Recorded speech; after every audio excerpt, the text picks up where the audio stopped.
The proposed sale of a former local high school could end up in court because a public school district wants to sell the building to a church.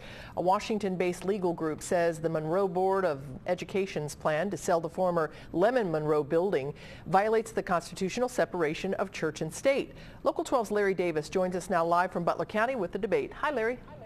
Hi, Cammie. Well, the yard lines have long faded here at the old Lemon Monroe High School, the Lemon Monroe football field. The high school sits right behind it here. Now, the Monroe School Board has three options. They can demolish that building, they can give it to the city, which will then redevelop the land, or sell it to a church for $1. It's the last option and has really fired up two separate groups. It's been 10 years since Lemon Monroe High School closed. Today, the building, built over 100 years ago, sits vacant. Windows are either broken out or boarded up. The First Church of God in Monroe wants to breathe new life into the old building by moving its church and preschool operations to the old high school. Pastor Scott Barger equates the building to a human life. Even when we throw away, or have people that could be thrown away, because they look like they're out of repair, that their lives are destroyed, that there's still opportunity for them to be reconciled and to be changed. But the proposed sale of the school to the church for $1 is drawing opposition. A local group since 1871, signifying the birth of Monroe schools, says public land should stay in the hands of the public, not a private entity.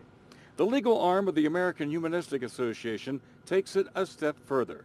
In a letter to the school board, the group claims the sale of the school to the church is a violation of the First Amendment, calling for the separation of church and state. The school is valued at $1 million. The church is offering $1. The AHA says it's a sweetheart deal for the church. One of its members, Tim Carpenter, is on the school board.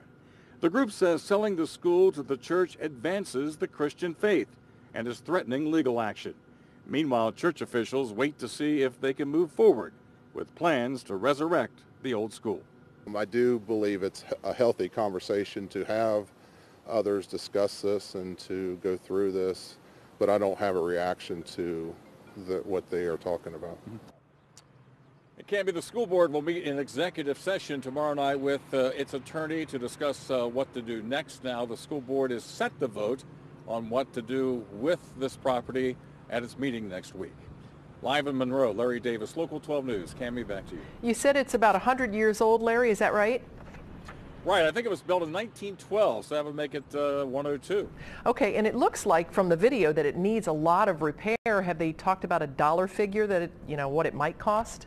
It has seen better days, believe me. Now, what they're thinking about doing, possibly, of course, everything is not set in stone, they could demolish part of the building, but they're going to have to clear out a lot of asbestos, and you can just see from the exterior of that building, it's going to require a lot of repair. But it's the value of the property is about $1 million. It might take pretty close to that to fix it all up and put it to use. Yeah, big job if it ever even comes to pass. All right, Larry Davis, thank you. And Monroe is the second Butler County School District challenged this year by an out-of-state group over church and state questions. Middletown schools had to respond to a complaint in April that a football coach promoted his religion by praying during team meals and workouts.